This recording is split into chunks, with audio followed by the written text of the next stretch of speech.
kept moving it up. Right. Comment in the back. Yeah. So move it up again. I'll give it the back. Yeah. Okay. All right. Good evening. Would you stand and recite with me the Pledge of Allegiance? I pledge allegiance to the flag of the United States of America and to the republic for which it stands, one one nation, nation, under God, indivisible, with liberty and justice for all.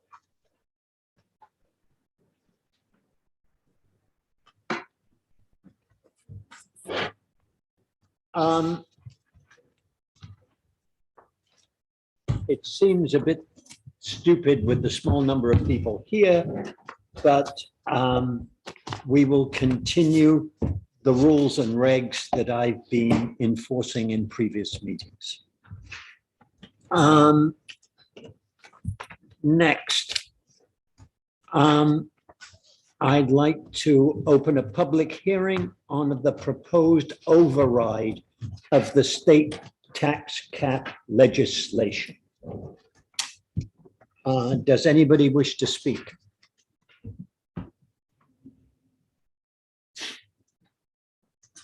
Janet? I do not have any hands up. In that case, I'd like to make a motion to close the public hearing. Do I have a second? Second. Discussion, all in favor? Aye. I would, I'd now like to pass that. Can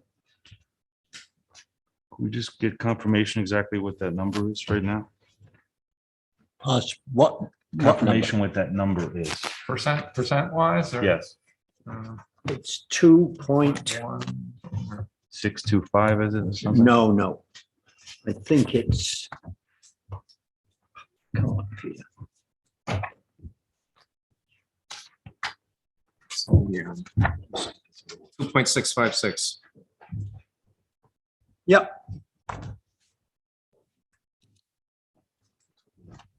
Is that right, Leo? That's the tax rate change. That's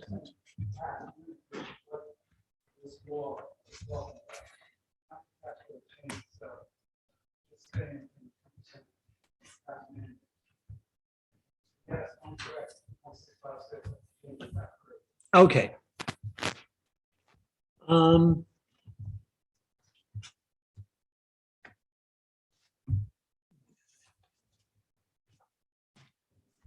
All right, I'd now like to ask the members of the Playground Committee to come forward so that I can.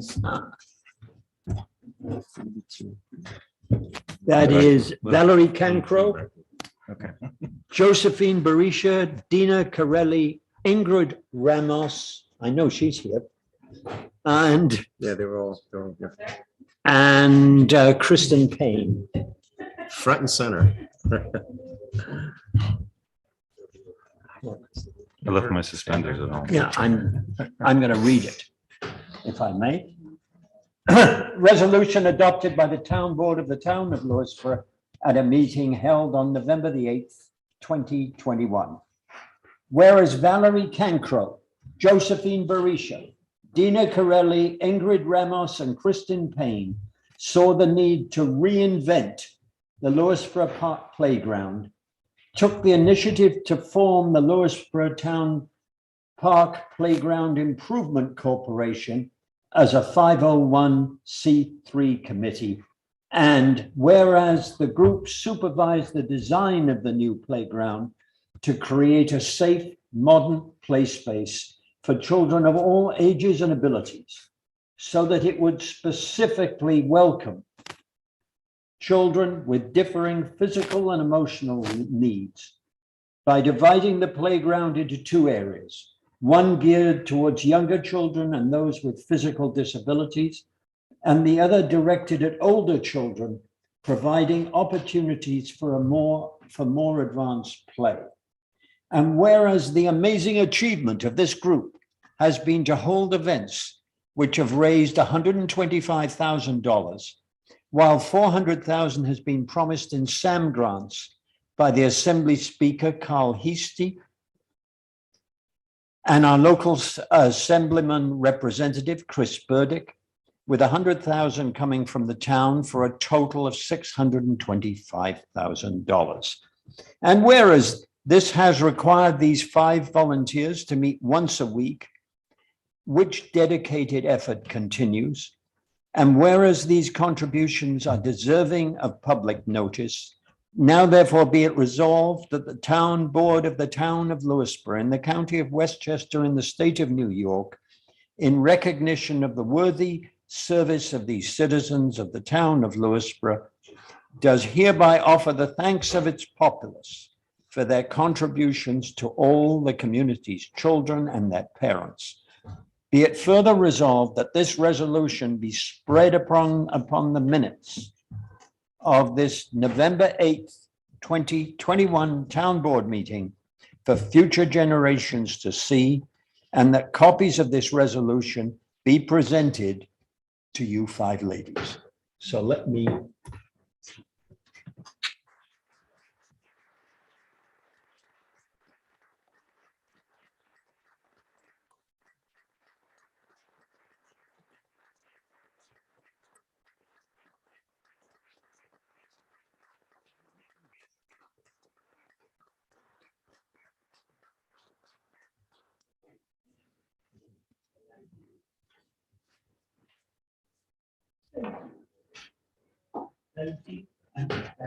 Speech. You were real. Well, If you, thank you tonight, everyone. This is such an honor. I do want to recognize that it is not just the 5 of us part of our committee. We are the driving force, I would say, but we have many community members. So I'd like to thank everyone who's helped us along the way, especially our volunteers with the events that we've had this summer.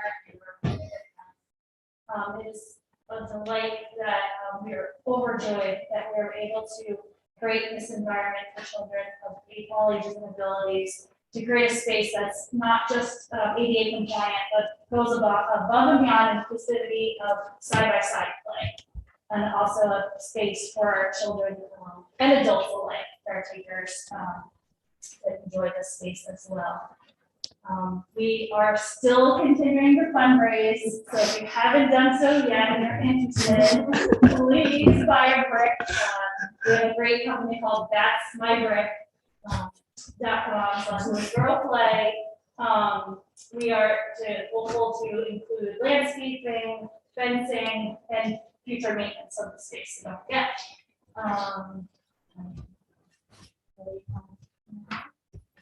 Thank you, our sponsors. Our community members is just the outpouring support in numbers and donations. It's just really proved that this community really wants to see a space like this in our town. Thank you, and Thank well you. done.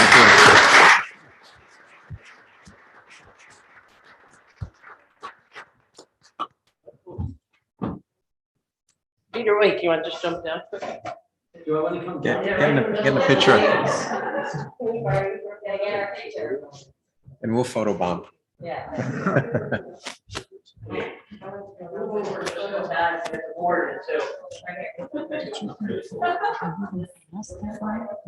know. He didn't think so. So the town board wants to stand quick. Thank you all. Congratulations. Thank you.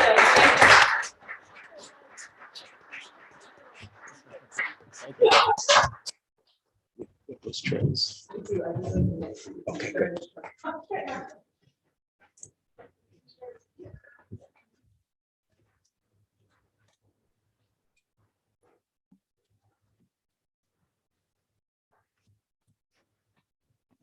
I'd like to propose approval to the consent agenda consisting of the minutes of October 25th and monthly reports from building and the police department. Do I have a second? Second. Discussion. All in favor? Aye. Aye. I'd like to ask John Dulligan to come forward and to tell us about Optimum Cable Internet infrastructure status and future enhancements. So thank you, Mr. Board, for having me tonight. We've had a lot of conversations, over the last year and a half. So I just wanted to take some time to explain sort of where we are with investment in our network and sort of what we're doing in the future to future-proof for coming trends. First, I'll just say, as I said, my name is John Dullahan. I've been with the company since 2010, so since pre-Altice and the Cablevision days. So I've played various roles in the company. So I have been around for a while and I've seen the sort of transition of things. And throughout that time, I think Altice has brought a lot to the table in terms of investments and that they continue to do sort of today. So with that, I'll take a quick look at where we were over the last year and a half during the pandemic and sort of hurdles we had to face as a company. And also talk about, as I said, the investment to our fiber to the home network, which is going to provide 10 gigs to every house within the footprint across our 21 state territory. So first, just some background. The pandemic, as we all know, habits changed. We as a company used to plan for a 25% increase in broadband usage on a 12-month period. Within the first 2 months of the pandemic, which we were calling, so let's call it April and May, we saw specifically in Lewisboro a 75% increase in broadband usage. So with that, there's a big tax on the network. We had to take a look and see where we split nodes, add additional capacity, include upstream channels and that sort of thing. So we did do that throughout the summer months. We actually worked with the town board and constituents here in the South Salem area who had a lot of issues. I think we collected some 30 customers that had issues and we worked through. It was July that we split the first node. We split a second node, and a node just is when you get down to the neighborhood level, it's sort of how the network extends to the neighborhood, and it usually carries about 300 customers. We split that. Obviously, we create more capacity because 150 on one end, 150 on another end of the network. So it just creates more availability for the services to stream and be utilized. So we did that second split in September. We also added upstream channels to the network, which would again create more capacity.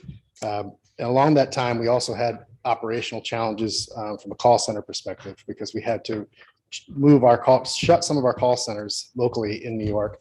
And we had to outsource that for a while as we transitioned those folks from the call center to work at home. So during that whole transition of trying to readjust operationally, look at the network, we also had Superstorm Isaias, which came through, which just sort of exacerbated everything, right? And there were a lot of lessons learned there. So on the outset of Isaias, we had not just us, but other utilities had to go through a process with the New York State Public Service Commission, which we had to sort of testify and go through a series of rounds to sort of explain our operational strategies and what we were employing, how we were deploying our resources.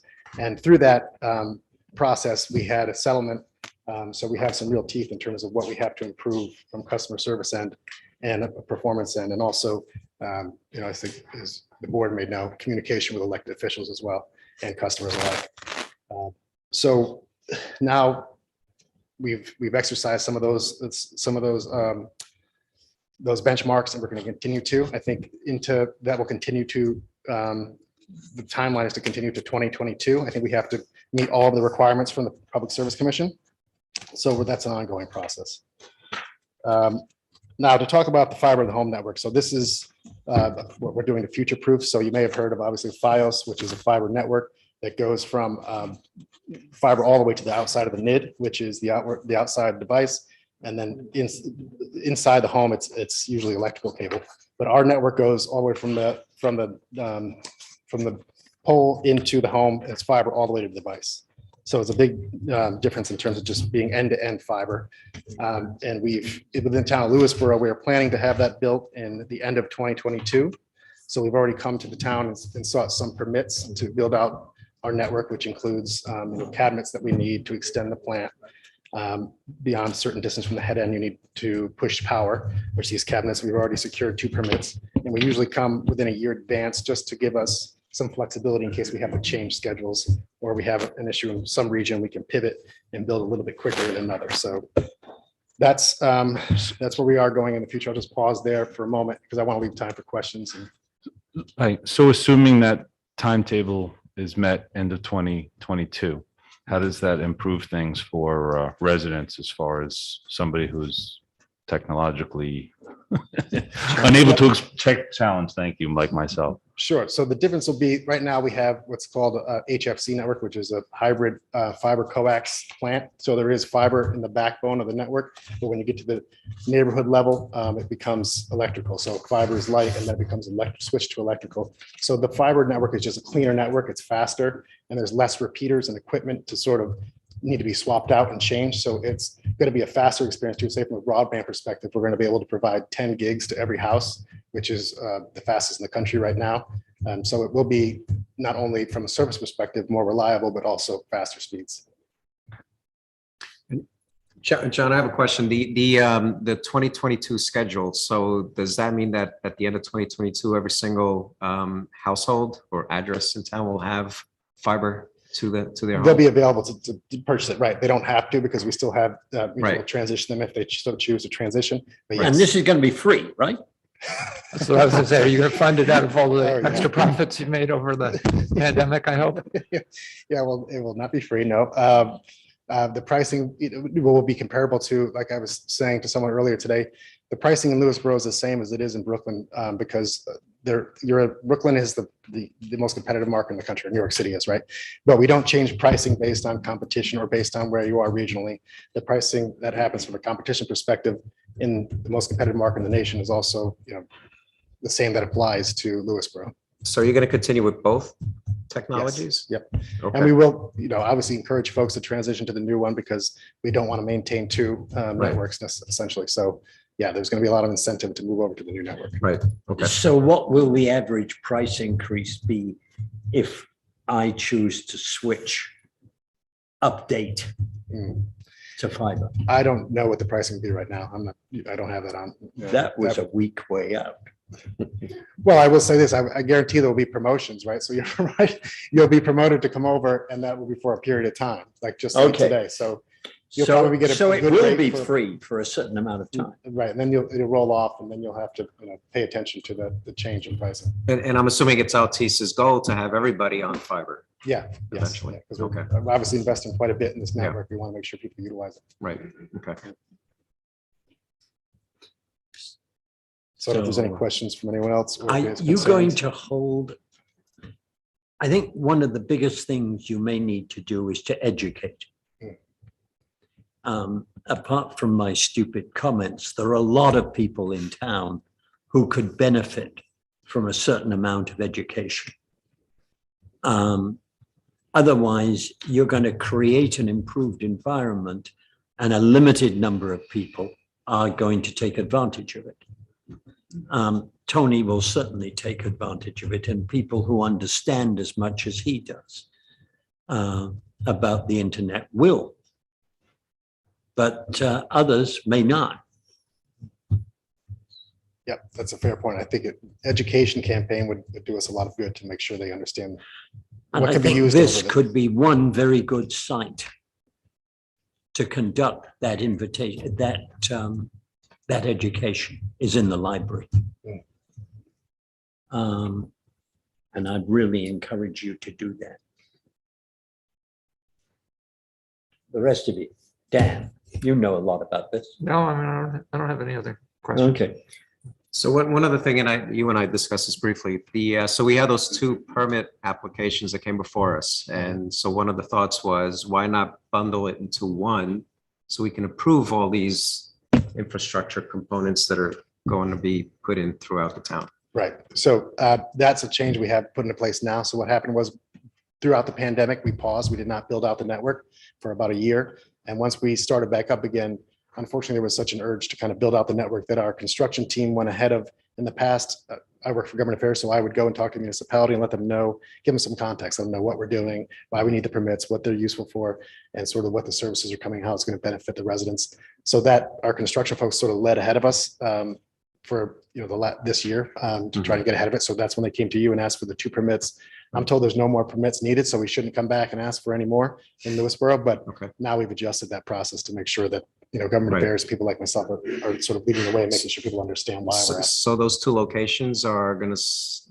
basically supply the entire town? So so what they are, they're just remote cabinets that sit adjacent to the poles and they Mm-hmm. power the network. So when you're a certain distance from the head end, it depends on distance from the head end and density. Okay, So based on the density of the number of subscribers or residents in Lewisboro, we need two cabinets. So they basically just power the network. So Okay. when you're a certain distance from the head end, you need to continue to power to push Right. the light through and the information. So they're just simply the power. We coordinate with the power company. They actually, the cables go underneath the Mhm. cabinets and they go up into, and then we actually put shrubbery around just to put a camouflage Right. and make sure, it's not an aesthetic issue. okay. I guess I have a question around, as you're doing this, are we improving resilience? Sounds like that the network inherently will be a little bit more maintenance free, but will you be have an opportunity to, put in a generator at a key node or something that can keep things up when we have the next awful hurricane or something? Yeah, so the network will definitely be more reliable. I mean, that's something that, because when I mentioned before, the repeaters, the number of equipment needed to boost the signal and carry the signal lessens greatly. So that just means less maintenance and less things to fail, essentially. The network powers itself. Those hubs that I mentioned, the cabinets have backup power within them. So they will last a certain period of time. We will still need to deploy generators, like you've seen in the past with the other storms, to make sure if it's prolonged outages, we're going to have more robust generators on site. And we sort of toggle those around based on need and density and all that sort of thing. So the areas that don't need that signal boost from these boxes that you've installed, they will continue to operate even during a power outage. Well, yes, because they'll be closer to the head end, Right. most likely. So yeah, Okay. they won't need it. Yeah. We've got a certain amount of affordable housing in town and more will come online pretty shortly. Mhm. Are you going to make a special offer to them? Because we know pretty well that there are various reasons why people don't get a first-class internet Mhm. connection. One of them is lack of education. One of them is lack of money. And there's a third, which I've forgotten. But you probably know because it's all in one report, right? A report nationally which looks at the whole country's internet connection. Mhm. Have you got or could you ask your management, if they've not already thought about this, about some way to try to encourage people in affordable housing to become customers? Because they're the people who may need it most in order to look for a job and in order to be able to take a job when that job is offered on the internet. Yep, and we do participate. We have Altice Advantage, which is a low cost broadband product. So that is 50 megabits for $15. So you have to qualify by being part of the National School Lunch Program, or there's other qualifiers, but we do have a product. We also participate in the Keep America's Connected Pledge, which is an FCC pledge as part of all the consortium of the industry to sort of do just that, have an offer that allows folks, low-income folks that meet that criteria to have a low-cost broadband product. So we have one today. And we've also, just to mention, we also opened up all of our outdoor Wi-Fi units, which used to be just for Optimum customers. We opened them up after when the pandemic began. We opened up for everyone just to have another source to utilize internet, whether you're a customer. That's excellent. I look forward to trying to qualify.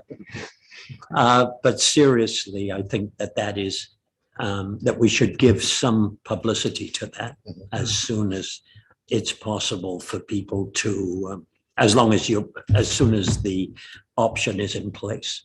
And I have flyers I can send to the town that we can, if there's some website to put them on, or if there's any way you want to help publicize the offer, I have things I can issue to you or send you That'd be today. great. And that's available today. isn't it? Yes, The it's available Altice today, yep. Advantage. Okay. Okay. We should definitely publicize that. Thank you. Who else has got a question? Anybody here? So I have a question about the timetable. Would you like to give your name, sir? Joseph Moore. Actually, board. Timetable, end of next year, is that going to be a big bang or a certain part of town? Well, it should be all towns. When we say Lewisboro, it's the entire town, right? Will be covered by the end of 2022, meaning the build out will happen. And then shortly thereafter, I don't know that there's a difference between, Big bang or will certain parts of town? but what we do as a company is we wait till an entire municipality is ready to be serviced because we don't want to create an environment where some people say, why don't they have it? We have it. So we wait to, which we call a franchise tax area, which is essentially just a municipal border. When that municipal border is set, then we start to offer the service within the entire town as opposed to, we're here, we're offering it this day, and then 2 months later, we just want to not create an environment where people feel like they're not receiving the same thing as their neighbor. So it'd be more of a big bang. Yes, yep. And you're looking at having this go Lewisboro wide in Yes. 22, but when in 22? The end of 2022, so fourth quarter of 2022. Okay. Yeah. All right. I was just hoping it was earlier than that. All right. Question. Hmm. Glenn Baker, Cable TV Committee. You mentioned you're gonna run the fiber from your head all the way to the device inside the house, Correct, not like fires. that's right. Okay, who's gonna pay for the fiber to be run to the device? We do. We don't charge you to, yeah. And with houses that have TV sets in locations that are tough to get to, you're gonna run exposed? How is that gonna be done in a manner that's not gonna make a mess? So we have devices that we run it to the main hub. We have a device that we send it to, and then from there we have repeaters, right? So we have, the wiring will not go, we're not So you snake don't- wiring throughout you the don't have house. a Wi-Fi route? Yes, so we have a main hub device that we set it to, which is usually a set-top box, a router, all in one device. We run the fiber to that device, and then we have wireless sort of hubs that go out. Right, that's right. Wi-Fi. And we, of course, for folks who have, stream quite a bit or have office maybe, further away from where the hub is, you'll have to consider doing your own inside wiring if that's important to have, more low Your space. own fiber wire. You don't necessarily have to have fiber. No, you'll still get the speed, but fiber just adds, an extra layer of protection in terms of making sure the signal's clear. Very few people do that, most sets that are being streamed don't have a fiber connection. They don't need TV it. sets. Yeah, the TV set doesn't need a fiber connection. That's But you said you're going right to this. device, meaning our device. Oh, your Yeah, device. our device, meaning the hub is our device. And then you connect from there like you would the Yeah. TV now, any kind of cord that goes into it, the USB, whatever. Yeah. Could you just summarize the questions as they come in? Because people listening in, they can hear you, but they can't hear the question. So the gentleman was asking if we are going to run fiber all the way to the device, and I was just clarifying that device, meaning our set-top box router. It's all one device, our hub that we put in the house. So we run it to the hub, and then from there are wireless connections if you have multiple TVs within the house. So we run fiber into our device, not the actual TV sets, in any room in your house. Anybody else? Thank you, John. Oh, sorry. Optimum business or Altice business or whatever brand, is that the same timetable as the residential or is that different? Yep, so it's the same. So they're run on the same, and I'll just clarify the naming situation because we have one, which is, in the past, it was Cablevision and the customer product was Optimum, right? Which continues today. We're still Optimum from a service product perspective. Altice is just the parent company that we switched from Cablevision to Altice. And yes, we do use sort of Altice and Optimum interchangeably, maybe too much because, we have folks that don't know what we're actually called, but the customer facing product is Optimum. The parent company is Altice. Just to clarify the ownership. Anybody else? Yes. Are you gonna use this with all these boxes only, or is it gonna be available with all types of boxes? You mean the fiber service will just be into our device? Right. Yes, yep. So if you bring your own router, you can So certainly, it only has to do with the router, it doesn't have to do with the cable box. well, it depends on the devices. We have devices that are all in one. So our hubs are all in one, but you can bring your own router as well and it will work. That'll be your hub essentially, but you can bring your router And you don't have to have an Optum router. If you go on our website, and I can, share the link with the town, but it shows approved routers that you can buy on your own if you don't want to have our own device that we issue. Could you just summarize that question again?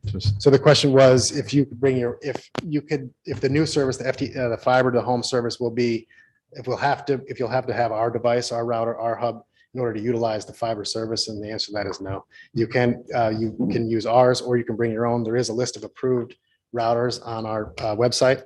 I can share that, sort of the path to that on the, with the town. But yeah, the answer is no, you can bring your own. So your box is actually essentially terminating that fiber connection. And then from there, you can do coax, Ethernet. Right. Right, within your house. That's right. Yep. Okay. Because a lot of times, because obviously people aren't going to rewire their whole home, Right. Just to accommodate Right. our service. Thank you. Oh, did you Any- want to ask a question? Oh, okay. Anybody on Zoom with questions? Nope. No? Okay. Thank you very much. Thank you very indeed. much, John, for. I'm actually Been here. pleased to see you in I person. know, yeah. Because Phone we've conversation. spoken often enough, but I've never actually had the pleasure of seeing you. Yeah, and I Of just course. want to add that John's been great in terms of the response and, with individual cases, and we threw a lot at him. So thank you very much. You're welcome. Yeah. Happy to help. Yeah. Thank you, John.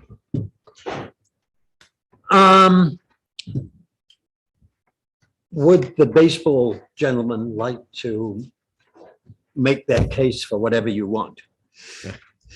I know you want to hold a fundraiser at Cyrus Russell on Saturday afternoon, November the 20th, using the monies to go towards baseball field repairs, that I can drink myself stupid if I come? What? No? That won't be allowed. Oh. You'd better carry on then. Tell me what the attraction is. So, good evening, Ned Quinn, Jared Joyner. We're both members of the Lewisboro Baseball Association Board. The request before you is for a fundraiser. It's a No, wine I just tasting saw that. event at the Cyrus Russell House. We're looking to limit it to 40 people. It's food and wine that's donated on behalf of some of the local businesses. And it's predominantly funds to maintain fields and fix dugouts and the repairs, some of the things that have to be done, general maintenance. You're going to serve wine, but in small quantities. This is true.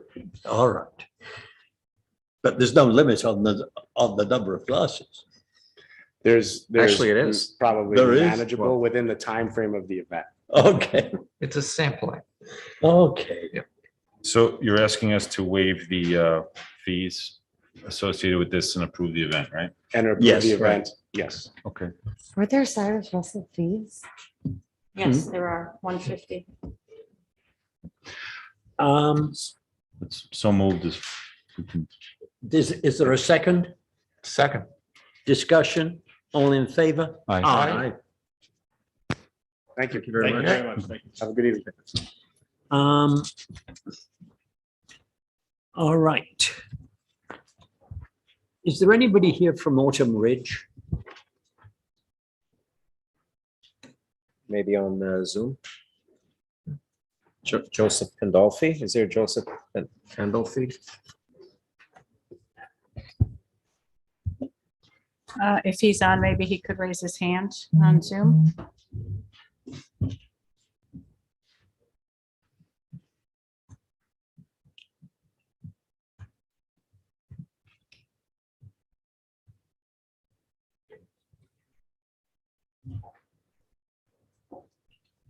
I'm not seeing it.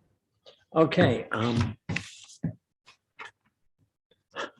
I've got a point of view from both the police and highway that we shouldn't go down this route, or they can't think of a way to go down it without getting significant complaint. Remember, this is not a problem which is limited to Autumn Ridge. You could make the same comment about Elmwood Road. You could make the same comment about Mead Street, about Boughton, it's almost throughout town. You've got this large number of Connecticut vehicles speeding through. We don't have a really good answer to it. I think for the public, well, it's in, I guess I can scroll down to the note, but the point is that they're asking for a sort of a whole portfolio of signage, including no through traffic, no commercial traffic, hidden driveways, things like that. That's what you're referring to. Yes, There's reference in the email to a conversation with Peter Rippinger. Do you have any communications from Highway on this? I don't have written communications, Okay, so but he has told me that he doesn't know what to do with this mass of traffic coming through from Connecticut every morning. And this is not an Autumn Ridge problem. It's a town problem. And what we did, for instance, on Ridgefield Avenue, where we said no left turn into Ridgefield Avenue, has been the cause of a certain amount of consternation by the people who live on Ridgefield Avenue, who hate the idea that in order, let's say they live 3 doors or 4 doors in, they hate the idea of having to drive all the way around to get to their home. And it's a problem. So it would seem to me that almost every solution we bring forward has got an answering problem. Well, it seems Yeah, as but if- here, yeah, Go ahead. yeah, so in the email from Joseph, discussion with the highway superintendent, who suggested using signage such as no through traffic and no commercial traffic. that's what's- And then when I talked to him about it, his enthusiasm began to dissipate, particularly since the problem is not normally commercial traffic, it's commuter traffic. Right, but the no through traffic may help with that. No through traffic. So you're going to force more people to go down Benedict and make a left turn on Post Office. And How does that help? it makes Autumn Ridge a private road if you say no through traffic. We can't really Sure. do that. Well, or you can say, we've said no through commercial traffic. Well, on that's various different. Roads in town. I don't see a lot of commercial traffic on Autumn Ridge. I don't know. Now there's. I a drive it reference- with frequency. Yeah, there's a reference to hidden driveways. If there's actually and I can imagine, I know, like going up the hill, there's a bunch of bushes there, you go past that, there's a driveway. You know, maybe one hidden driveway sign would be accurate and a signal and not a major deviation from sort of global practice in town. So maybe it's something that needs to be just looked at to see if there's, you know, a couple of things that could be done there, you know, aside from a complete closing off to certain types of traffic. I mean, we tried to use stop signs on Elmwood.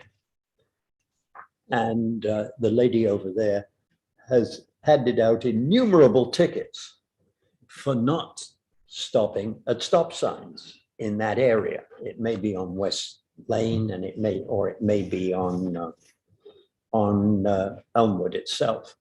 But there's no side street to even do that with, to even make a pretense of it. on There are site. stop signs And it on does- Autumn all I'm Ridge on saying is the both number- ways. Oh, sorry. There's stop signs on Autumn Ridge already, and I would caution against visual clutter for the sake of compromise, because, you know, the telephone wires are buried underground on Autumn Ridge. So I know the neighbors are mindful of what, I think the intent is to have no through traffic. And I don't even think the intent is commercial traffic. I think it's through residential traffic and Connecticut traffic. And as Peter said, it's not just an Autumn Ridge problem. But The thing I would like to do is to continue to make investments over time in the in the speed signs where, it suddenly says to me, look, Peter, you're driving at 45 miles an hour and it's a 25 mile an hour speed limit or whatever is happening. Are speed cameras, I know that they have in the city near like school areas, they're not legal in Westchester? No. And they may be legal in Yonkers, but they're In certainly cities. not legal up here. Right? I'm No. 90% certain. Yeah, I not think they're legal in cities, but not towns. Yeah. Is Oh, something that's, like that. that would explain Yonkers.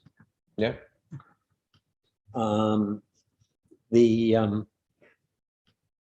Maybe the answer is to lobby ultimately for more and more of those, Speed signs. yeah, which actually, which actually issue tickets. I've certainly been ticketed a couple of times in the city. Yeah, I don't think we can ticket on those yet either. Yeah, and one of those I just had to pay. The other one I managed to talk my way out of, which I gather is fairly Which is rude. not encouraged. What?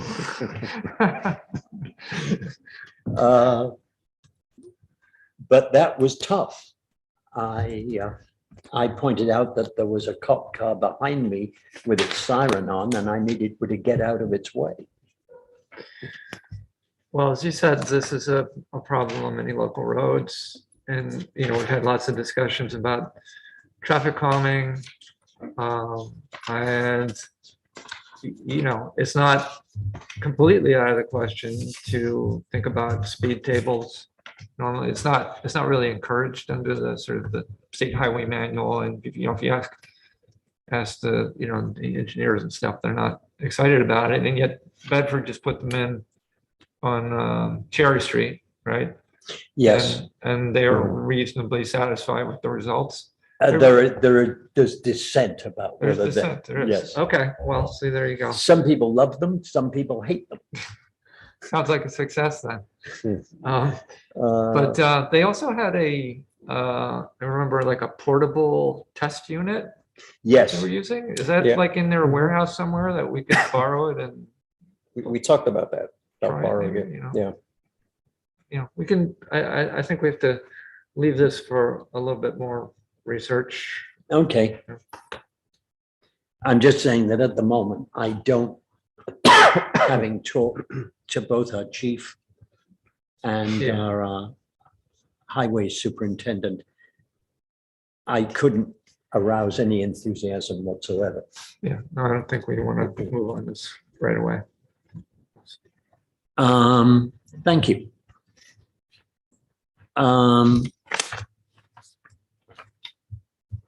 Oh, the next item is I had been asked by the county to pass a resolution, which they have already passed, to show the town's support. It's in simple terms, it's resolved that the town of Lewisboro accedes to the request of the Westchester County Executive, George Latimer, and the Westchester County Board of Legislators in Resolution 180, 2021, urging local government to adopt and implement a declaration of climate emergency as expressed in the attached resolution, while recognizing that some actions included in that resolution are not immediately practical for the town of Lewisboro. I will ensure that this resolution, this county resolution, is put on the town website. I'd prefer not to read it because it is somewhat lengthy, and that's being polite. The reason I put in the exception for the town is some of it, obviously, we are not going to immediately do water bottle refill stations throughout the preserves. Quite honestly, we don't have any water in the preserves. to act as a supply area. And there are a couple of others there, which we're not part of the county's composting facility. I don't know if we should be, but in the past, we turned it down, and I don't think they're exactly anxious that we join now. I think all the, these northern communities that are outside of the waste district have a big obstacle in that to join, they have a huge sort of catch-up fee that they're asking for, which puts it out of reach. So every time we've had discussions, it's kind of come to nothing, so. But basically, one has to agree with the key points in this resolution, if not with the little, well, not the little, but the specific, relatively small acts which they're asking for. Do I have a second on that? But if we're not, if we don't have some of those things that they're asking for in place, should that resolution be edited? That's why I said that and not immediately practical for the town of Lewisboro, some Right. specifics. So, Okay. I mean, Jane also had a note to us, which was saying that it, she didn't feel it quite hit the mark, to being generous, I think. But, and so I think it wouldn't be a terrible thing for us to edit it so that it really was directed, because the chief, the county executive's, urging was that each municipality pass something similar, but tuned to their, their local circumstances. There's a paragraph in there which talks about what the locality is supposed to do, which is totally unclear to me what they're asking us to do. Yeah, so I would not be, unhappy with saying, let's take that and edit it and make it ours, but make it, I think there's still value. I think the one thing that this does that, any previous, and we're at risk, like there have been declarations in the past, and we don't want these things to be just, fluff that we just do periodically and walk away. But the one thing that this does that others don't do is it acknowledges that it's a crisis which is here and now. I know, and that's why I was Right. So putting it forward, is there is a real crisis, So I think. and we it should do recognizes that fact. I But think you we weren't should do it, expecting a but- vote on it tonight, I would have liked to vote on it tonight, then but if I, we're going to be editing. well, no, hey, this gentleman suggested the editing. Yeah, so did I. Actually.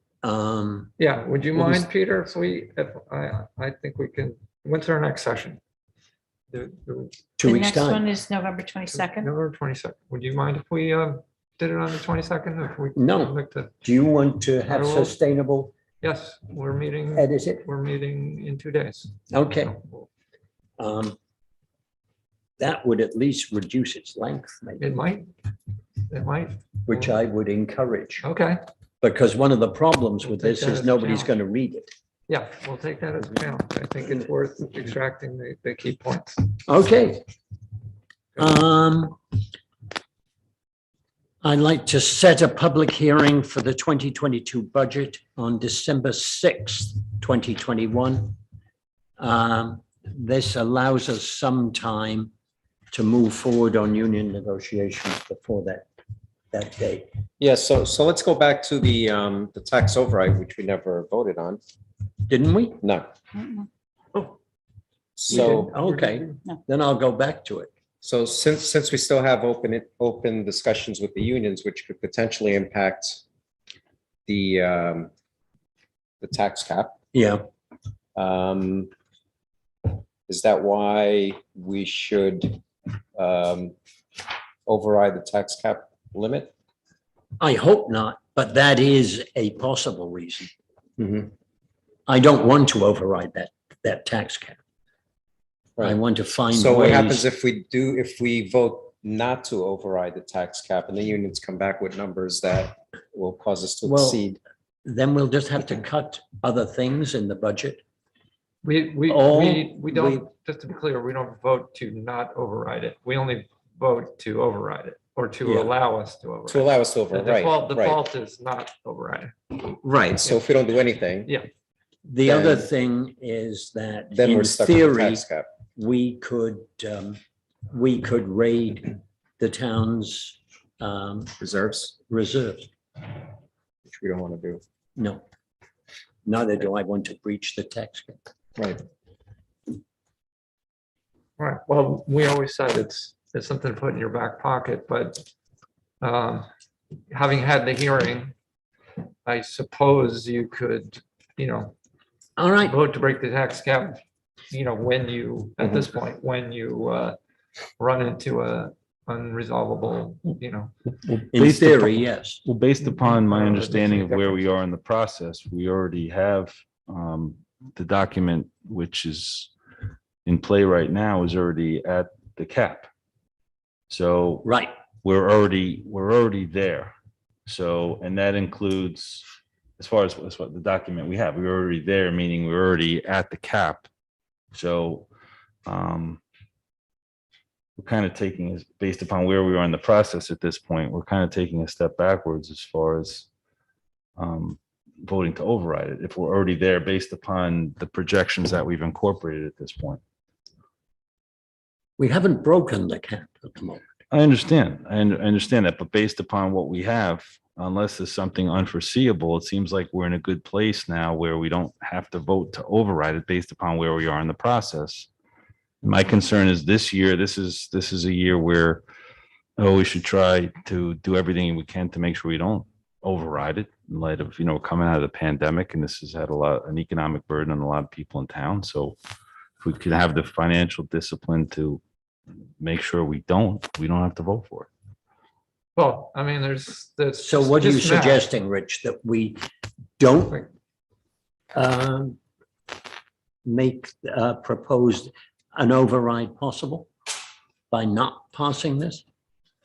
I think that's, unless somebody could give me a reason otherwise, based upon where we are right now, we're already there. So I understand the concept of doing it as an insurance policy to ensure something Mhm. unforeseen happens. I understand And that. that's what we've always done. Right, but I'm not hearing anything based upon how we've been methodically moving in the process that we're in a position where that's necessary this year.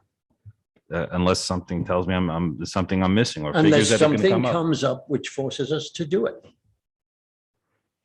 Well, we And don't I'm have not to, clever enough to know everything that could come up.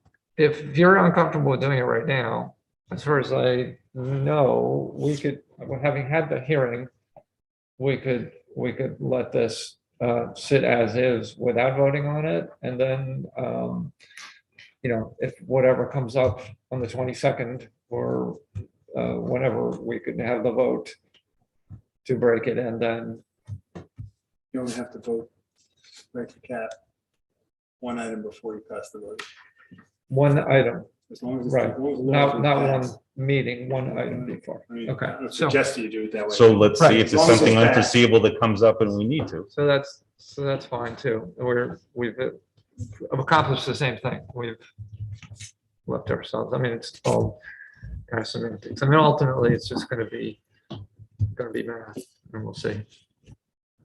And that would have to be done before the preliminary budget No, is presented. just before you approve the budget. Before you pass the final. Before you pass the As of final today, budget. we're already in the position where if we don't make any other changes and pass the final budget, then we get the preliminary budget, right? Yep. So we'll hold on to it in our back pocket if we need it. Over the next 2 weeks, we see where we Okay. are informationally, right? If, It's fine, same difference. Yeah, I'm okay with doing that. Yep. all right. Dan, Nick.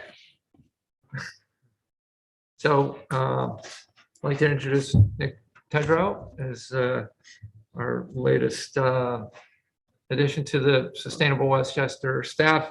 Folks all remember Jasmine. She moved on. We're happy for her. She found a great spot with a environmental justice organization.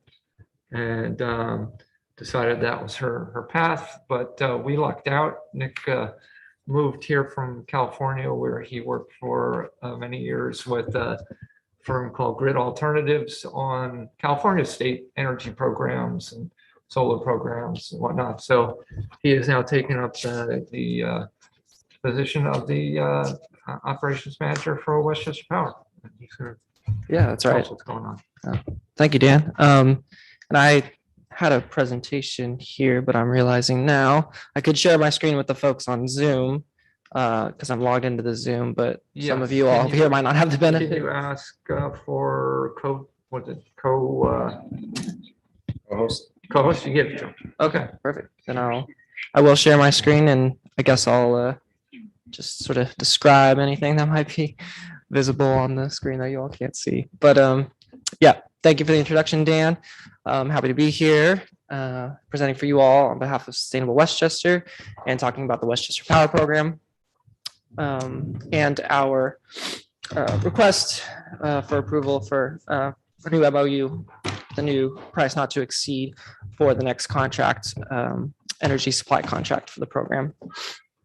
So right now we're winding down contract number 3 of the Westchester Power Program in the NYSEG territory. And the current contract actually ends this month at the end of the month with our current supplier, electric supplier, Eligo Energy. And So for that the ends November 30th, the current contract. that's correct. Okay. And for the first time since we've launched the program, we're actually not going to have a new contract in place to provide for a continuous enrollment. So there's going to be a gap between the end of this contract and when we are able to restart with the next contract. So What does that mean? that means that You switch on the light switch and nothing happens. yeah, no I'll one be has coming over power. to your house then, I guess. Basically what it means is, people who are enrolled in the program are for a temporary period going to drop out of the Westchester Power Supply into the NYSEG default standard supply that they offer from their utility supply. So I'll get into a little bit what's happened now, but folks are being alerted to this switch already through NYSEG, and we'll soon be getting some communication directly from Sustainable Westchester about what's going on. So some of those residents have received the switch letters already, like I said. And so since inquiries are coming in, we are starting to equip municipalities with information, because I know there's gonna be a lot of questions. People haven't really experienced this before, us having a gap in contracts and then sort of dropping out of enrollment. So I think Lewisboro folks, you have already received some of that communication resource from us, some web copy items for you all to share through your communications channels, as well as some scripts for municipal staff to answer some general inquiries from residents who are wondering what this letter is all about and what's happening. But of course, they can always be referred to us, and we're more than happy and willing and eager to take those questions and help people understand what's happening. So the last piece is sort of following up on the NYSEG letter that folks have received about their switch out date. We're sending out a postcard as well to alert residents of what to expect. So directly to those residents who are enrolled in the program currently that are being affected by the switch, they'll be getting some communication from us through the mail as well over the next couple weeks, I would expect. So for residents that can't see the screen, there is our contact information on this slide. But, we can share that out if you're in the room and want to have that directly tonight. So I'll go through a little recap of how the renewal process was intended and has worked before, and sort of where we hit a wall and what that has meant so far. So we executed new MOUs with municipalities in NYSEG territory that participate in the program in July at a price not to exceed point of 8.7 cents. And subsequent to that, we started getting indicatives from potential suppliers. So soliciting out initial, soft quotes from suppliers who may participate in an auction for our contract to supply for the NYSEG utility territory. And in going through that process, we started to see indicatives that were coming in higher initially than the price not to exceed. That was also happening in tandem with what we were seeing in the market, which was a fairly significant and steep increase in electricity prices across the board, NYSEG, Con Edison, and was being reflected in actual wholesale energy prices that our partners were seeing and informing us about in the market. So, that price continued to climb. We had 878 in the middle of summer, and then by August, new indicatives were regular soliciting pricing to get refresh numbers. That price was going up. These suppliers were then offering $9.79 for 100% renewable supply after that point.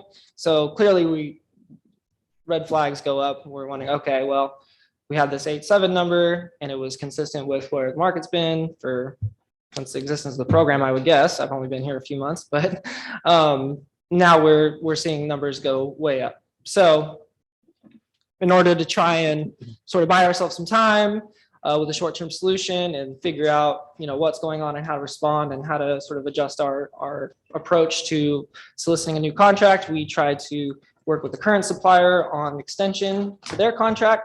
The initial thought was a 3-month extension, and then for that price, for that time frame, they were giving us a price quote of 11.5 cents to 12 cents, which was crazy beyond what we were currently So at. that's what Aligo was talking about. Yeah, 11 and a half to Aligo, 12? yes. Okay. Yeah, so for a 3-month extension, because we wouldn't be able to go to another supplier for a short-term contract like that, we could only try and work out an extension with the current supplier. So that was what they had given us for a 3-month extension, and even going a bigger time frame, which may typically yield a better price theoretically.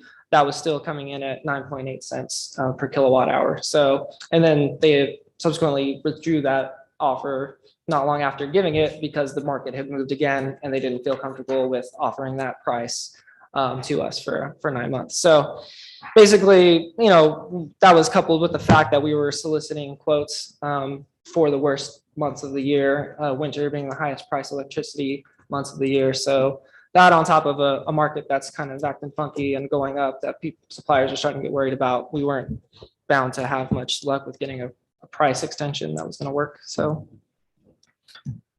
bottom line is the current market prices and where we're seeing the market going isn't really aligning with our current MOU. So the timeline now where we've been trying to fit in an extension or even fit in a new MOU and auction process to have a brand new contract in line for December 1st. The timeline's elapsed because, we have a whole compliance process we have to go through mandated by DPS, and, opt-out letters for folks who decide they didn't want to participate would have had to gone out at the beginning of October in order for a December 1st enrollment date. So we're past that point now, and now we're looking forward to a March 1st restart date, hopefully. So now I'm going to go into some. So how much lead time do you need in order to set things up for a new contract with 100% renewable provider?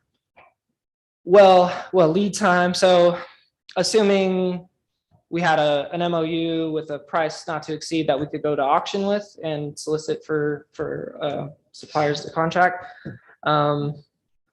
Dan, maybe you could speak to the timeline a little more precisely. Mechanically, you got the 30-day opt-out period, and then there's enrollments after that. There's some prep work.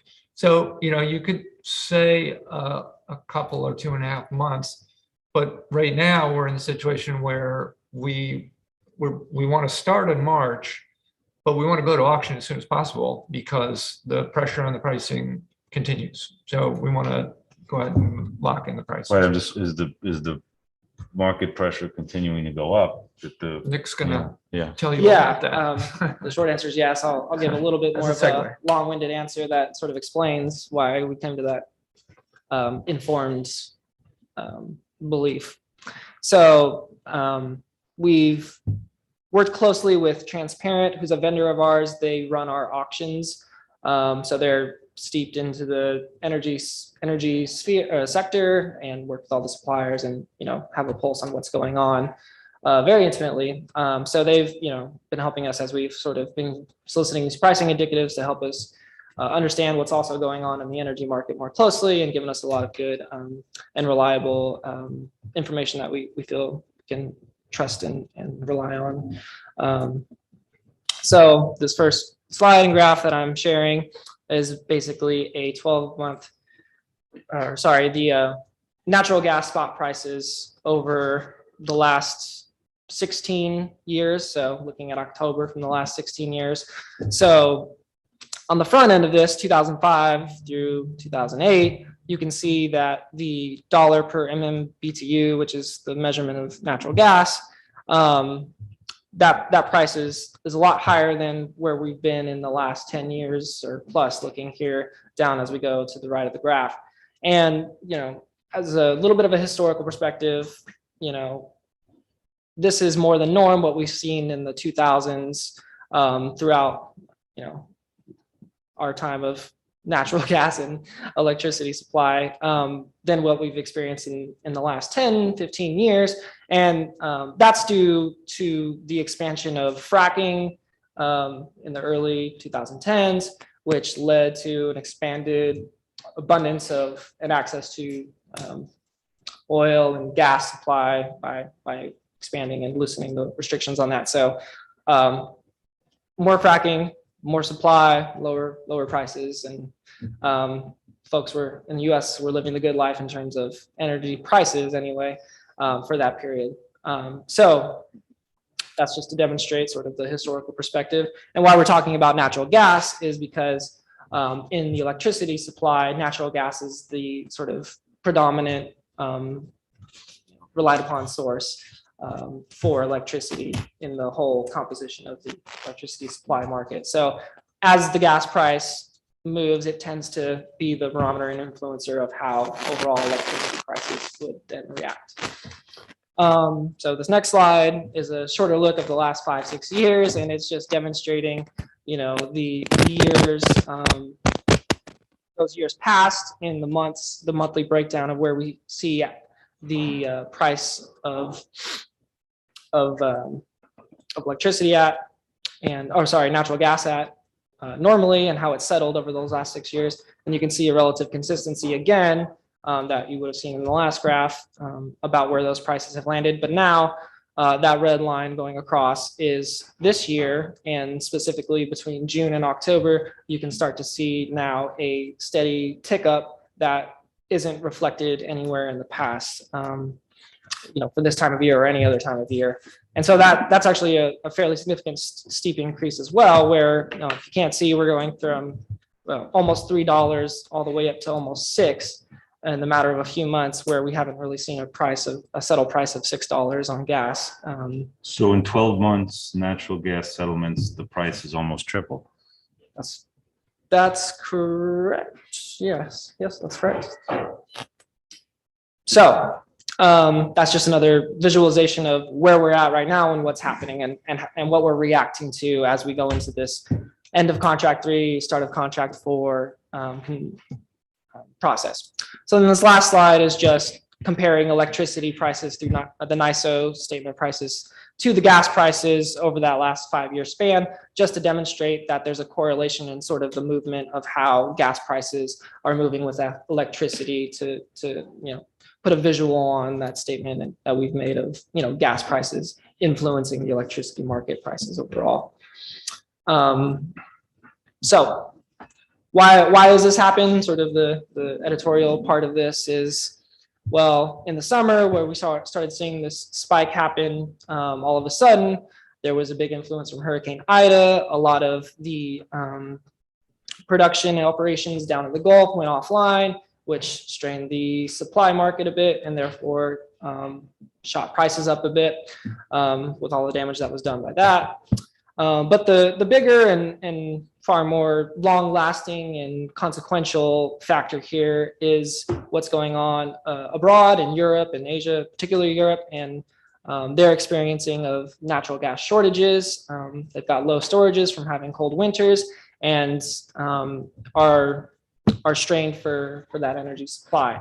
So the US has it now with this expansion of fracking, and now we've got the development of new pipelines, and we're able to ship liquid natural gas more easily across the sea. So when this report was done in October, you can see here, you all can't see that, where we're paying about $5.50 in this last month MMBTU for natural gas per unit. They're selling it in Europe for $45 per MMBTU. So ninefold what we're paying for it here. So that just huge demand and price hiking, or I don't know the right term for it, but that demand point in the Europe market is now pulling and having an effect on the US market, and subsequently has been and will continue to, we believe, on the advice of our partners and doing some market research, continue to pull prices up, and we'll be moving more into a period of what used to be the new normal before this time with fracking, and when we were experiencing those higher prices in the 2000s. So the last slide here is just comparing where in the last year our Westchester power rates for standard and 100% renewable supply have been compared to the NYSEG rates. And NYSEG, you can see these last 3 months, they are starting to react. They've been a little less, I guess, predictable or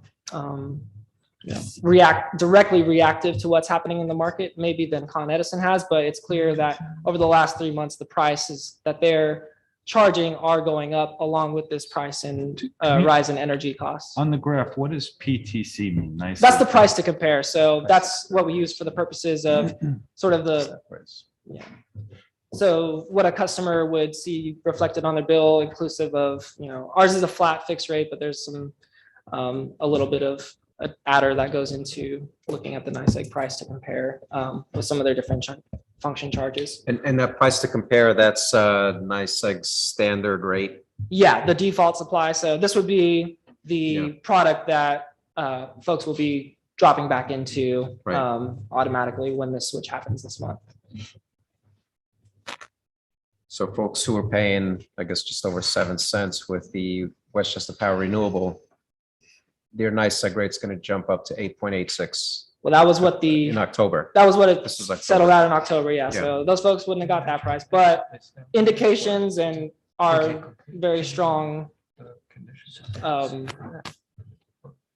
assertion is that that price is going to continue. Well, one, it's going to be winter, and it always rises in the winter because of the demand and prices going up historically that way. But we think that's going to continue on.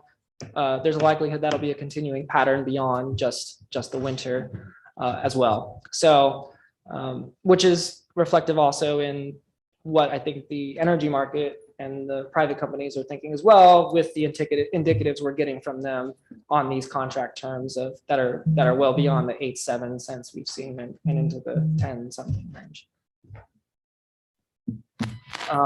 So this very last slide here is the most recent indicatives we've received from our auctioneer partners, and you can see here the renewable with a March 2020 start, and then the term lengths we've gotten for residential. We've got in this round we got 3 different pricing terms: 12, 18, 24 months for those 2 levels, and the renewable pricing is in the low 10 range. So in doing a lot of deliberation and analysis, we feel that a proposed MOU update to your approval of 10.2 cents is something that we could go to market with and have some success in securing a 100% renewable product. At what point in time? Well, we will solicit for multiple contract terms. So we'll still go out and request that suppliers give us indicatives for 12, 18, 24, maybe even up to 36 months, just to see what all that pricing looks like. When we run the auction, we actually run it for multiple terms. So we'll run the renewable auction, and the bidders will give their numbers for 3 years, 2 years, 24 months, 18 months, all in one shot. You can actually, if you sit in on it, you can watch them bidding all those terms down. And then, so then there is a little bit of a judgment call. You might, if you get, both the 18-month and a 12-month and a 24-month that are compliant, come under the cap, then you need to see like, is it your 24 months significantly cheaper, or, is it worth getting that extra year? Are they only different by a tenth of a cent? And, so there's still some judgment to be had. The cap at least gives us knowledge that, it's not just open-ended on the upside. We're starting at the starting point, and it goes down from there. So the understanding now is that the 10.2 price point will probably not be available until the beginning of the year. That's what it looks like. That 10.2 is an indicative based on a March start. Yeah. So we go out to the suppliers and we say, what's the market look like now if we were to sign up and have a March start, and for those terms. And then in the default, starting December 1 to NYSEG, is there a maximum as far as that rate in the interim? When you go back to NYSEG, there is no, well, I shouldn't say the state may have some maximum on that. So, in years past, we've seen NYSEG go up to 11, 12, 13 cents. We could see those kind of rates again for these couple of months. Because it's variable, unless It's you lock it into a specific program. Yeah, they have budget billing where they average it out, but that's only averaging. It's still, the rate is what the rate is. So in the default from December 1 until March, it's kind of market rate for NYSEG, whatever it's going to be. Yeah. Okay. That's right. So this same presentation was given to the supervisors to kind of pre-flight it a couple weeks back, and that 10.2 kind of fell, in the sweet spot among all these terms and everything. It's something, for all we know, that we're going to try to set up an auction for a couple of weeks out. The market could move again. I hope it doesn't go out of reach.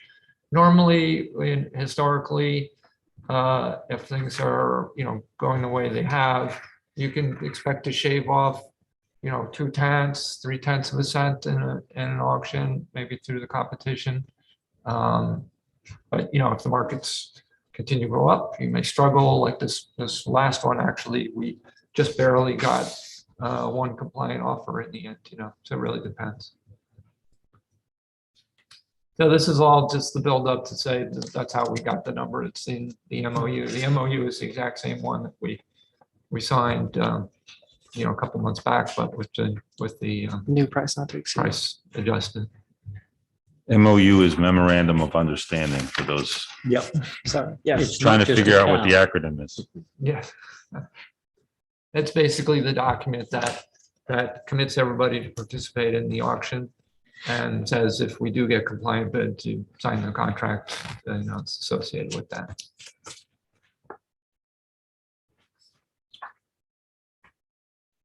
Okay, questions, guys? All right, if there are no questions, then I'll propose a resolution authorizing, I can't, Dan. I can't, I'm recusing. Oh, Tony. So this is a resolution authorizing the supervisor to sign the Sustainable Westchester Memorandum of Understanding for 2022. Yep.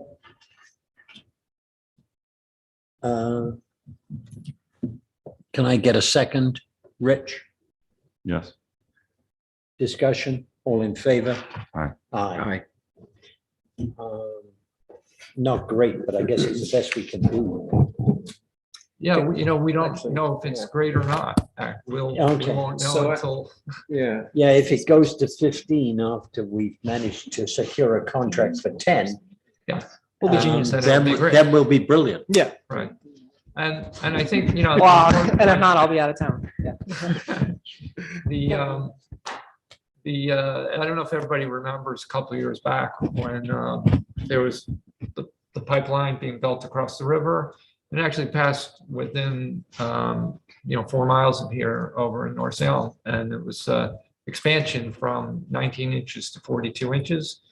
And we were told all the time it was about energy independence and all that. But in fact, what it did for the gas companies is it hooked them up to the ports. And so that's why, you know, from all, everything we can see, this is another sort of, you know, major inflection point in the market, you know.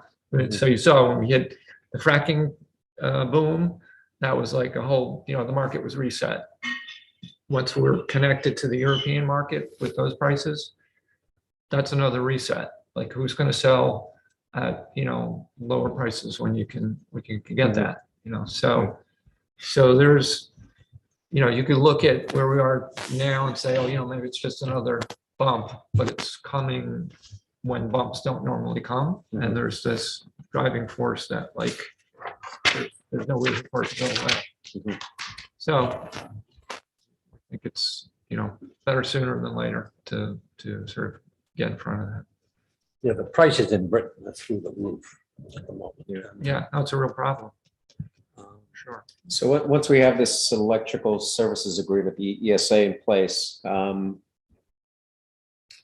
let's say by March 1st, folks who were, well, it'll be by March 1st. That's the Yeah, they goal. will get the notification letter. Yeah, in and early folks January. who were signed up with legal, they will automatically be signed up with the new They'll get supplier. the notification letter. Yeah. And just as with all the other contract renewals, they'll have all the information about the rates. They can, and if they want to say, you know, this time I don't want to They can opt participate, out, right. they have to, you know, raise their hand, either call us or go on the web or. And whatever. folks who had already opted out won't be. They won't get the letter. They won't get the but, letter. You know, we'll try to Yeah. make sure they know that they're Right. out there and that's a choice for people. Okay.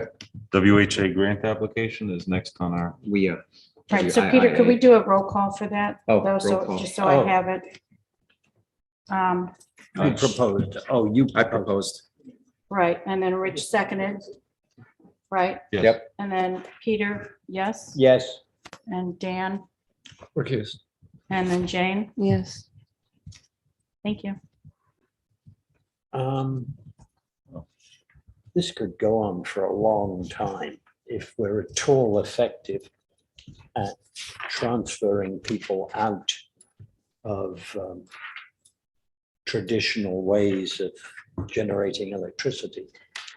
This could go through the roof. Oh, yeah, and as, you know, we go through the whole global vision, but we're not done with this. We still have the community solar program, which people should know if they haven't signed up and they don't have solar panels on their own house, they still have the opportunity to enroll, and you can save 10% on your power bill today. And you know, longer term, we're going to continue to build around this basic part of the program and try to push the needle on renewables. Okay, Okay, so can we invite Nick to stay relieved at his what? Thank you, Nick.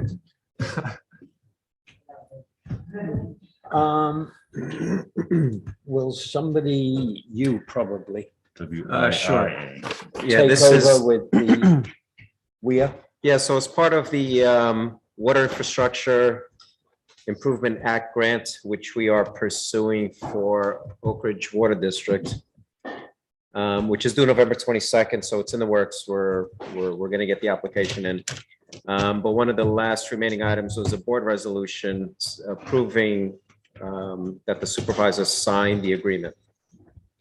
So moved. this is a proposal for Supervisor Parsons to sign the Water Infrastructure Improvement Act agreement, which is due on November 22nd. Is there a second? second? Discussion? And do you need to take a roll call on this? I'd like to, sorry. Okay, Rich? Aye. Aye. Aye. Hi. Yes. Okay. Does anybody wish to take advantage? Oh, what? Public comment? Yeah, of making a public comment. Sean's getting the sheet of people who this sheet. signed in. Oh, hold on a second. Glenn, hold on. She's got to. Did you want to sign in? Can you sign my name? Yep. Okay, Yep. Glenda Faber. We know. okay. Hi, Glenn DeFaber, Cross River. I Thank you, think Jim. we're seeing with this electric situation, two things. They closed down Indian Point this past year. And number two, we're going to be putting in charging stations for all these electric vehicles, and we don't have enough capacity now.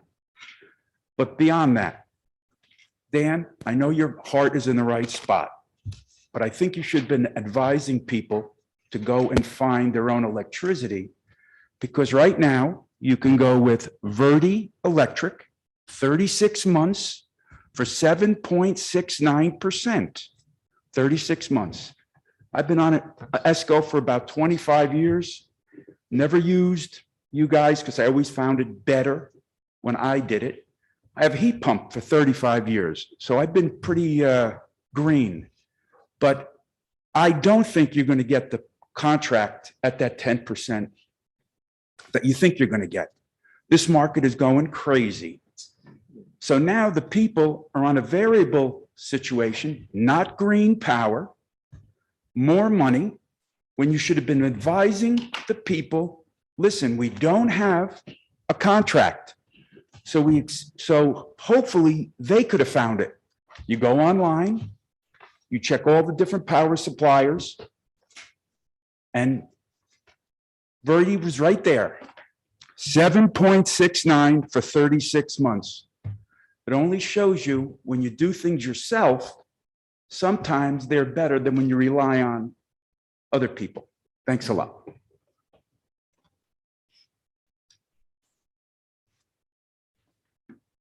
Okay. Lon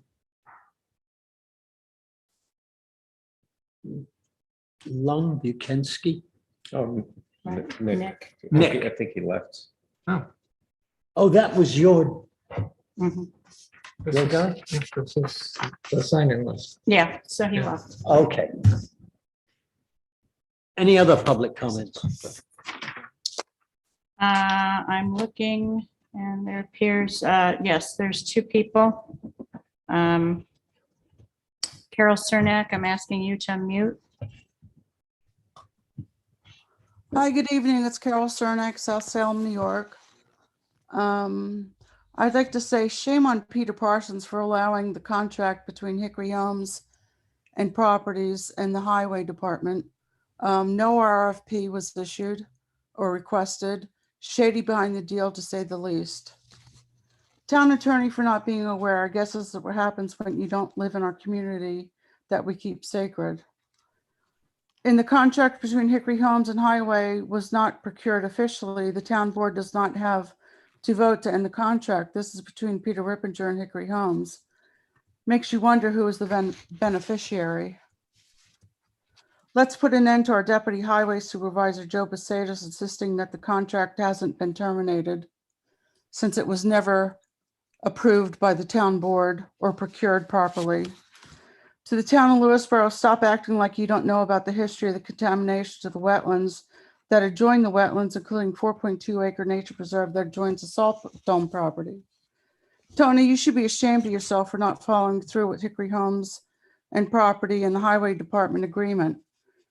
Yeah, you as they say, kick the can down the road to Rich Sclaren, who hasn't had any support from his council members. I appreciate everything that Rich has done. Hold Hickory Homes and Properties' feet to the fire, or kick the can down the road to the residents of the taxpaying citizens of Lewisboro. Don't talk about lake preservation when what is happening at the Salt Dome is directly relating to the Lake Wacabuck through the Wacabuck River.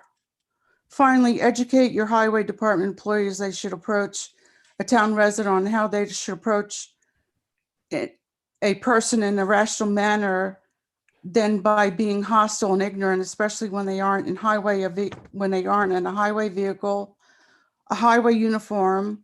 Actually, he had a fire department t-shirt, South Salem Fire Department t-shirt on, which I think is very much frowned upon, and in a personal vehicle with Vermont tags.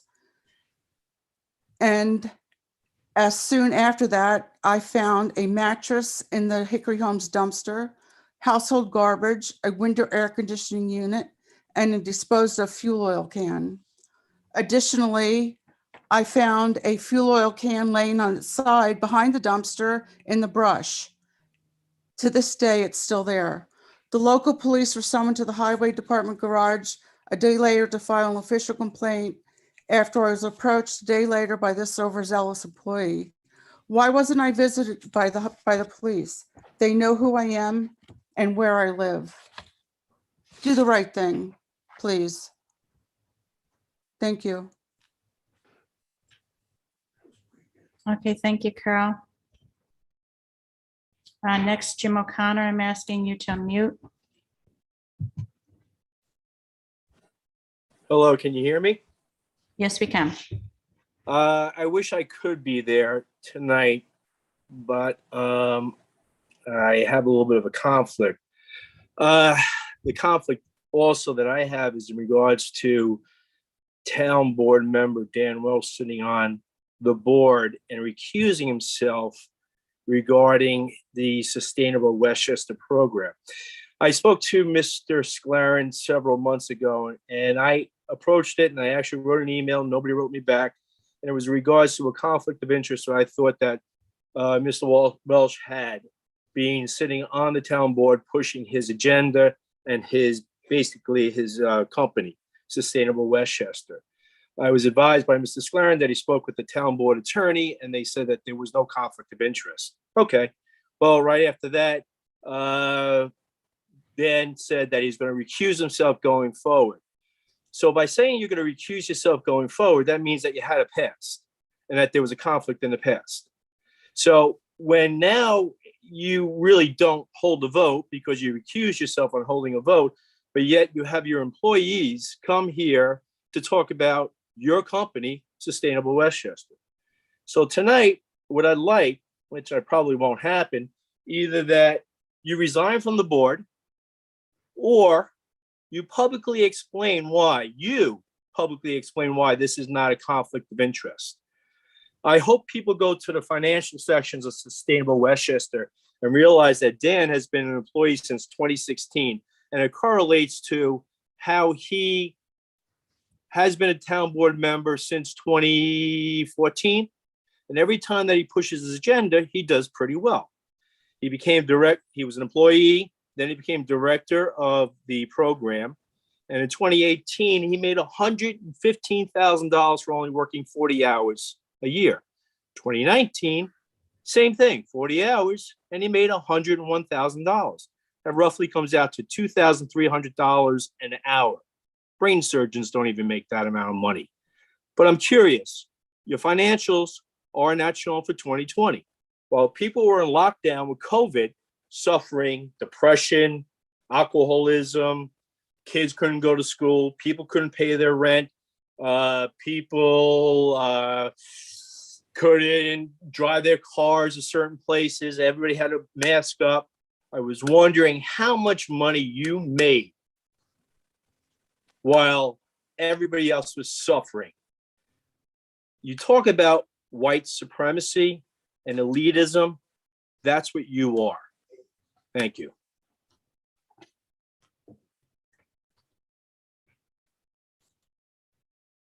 Okay, and can't tell if this one is.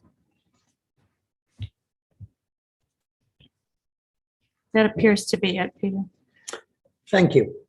I'd like to make a motion to approve claims. Do I have a second? Second. Discussion. All in favor? Aye. Aye.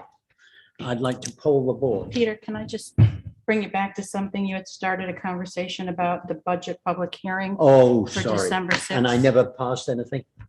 No, we discussed something else. Okay. I'd like to set a public hearing for the 2022 budget on December 6, 2021. Purpose of delaying it that much is to allow time for union negotiations to move forward. Second. Discussion, all in favor? Aye.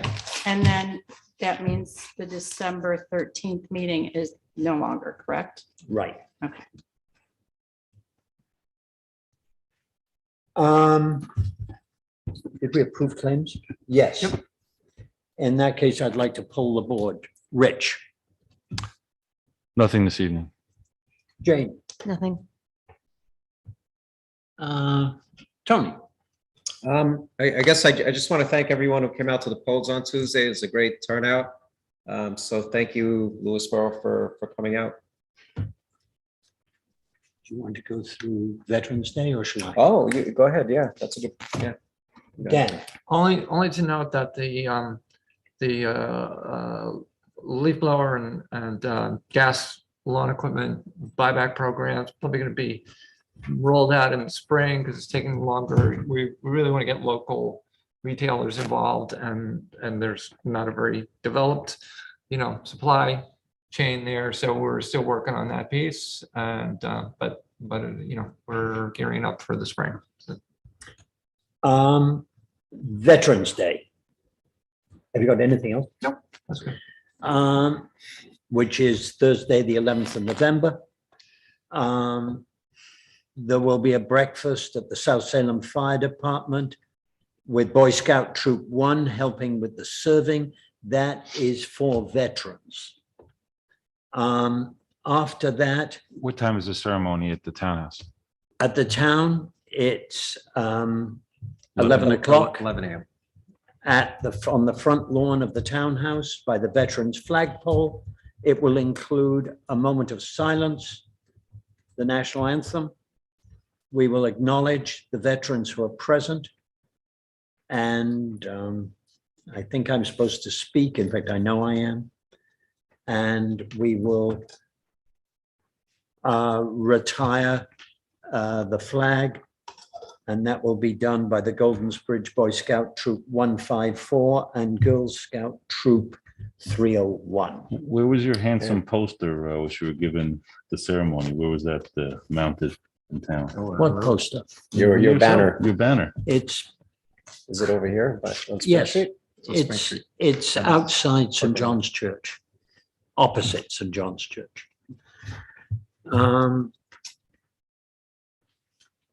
And in addition, the Lions Club are barbecuing. So Oh, sorry. burgers and hot dogs for everyone. I didn't turn over the page. Then we have taps at a closing, and the Lions Club then start cooking hamburgers and hot dogs in the parking lot. This will be a time to socialize and personally say thank you to our veterans. That's it. Thank you. A big thank you to John Lemke. And a big thank you to Doreen, who is making a lot of this happen. Thanks a lot. I'd like to make a motion to go into executive session. Peter, would you mind mentioning the meetings coming Oh, up? I've always hated doing I know you do. that.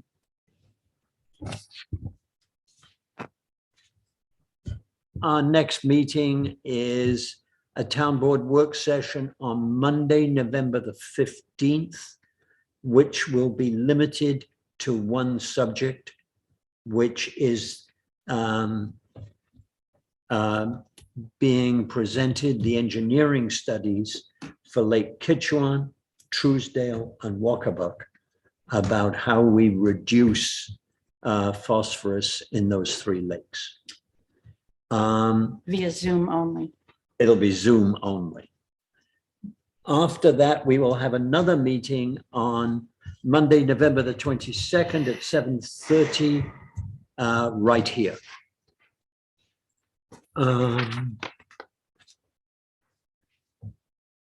Is that enough? Yes. Thank And you. maybe I could add one last thing. We have that housing event on the 16th. You're right. And that's at, Here, that's here at the library?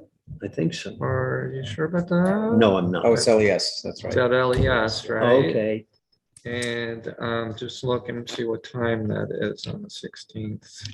In the gym? If I can find it. Oh, there's Tuesday, 11/16, 5:30 to 8:30. And it's a great opportunity to learn about what the affordable housing opportunities are in Westchester. Are you eligible for it?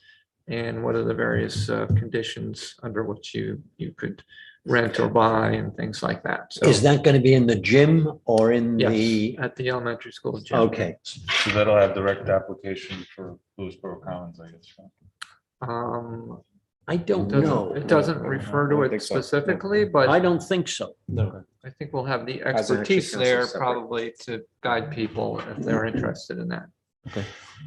Okay, I'd like to make a motion to go into executive session to discuss personnel issues which are involved with the budget. Second. Discussion, all in favor? Aye. Aye. Let's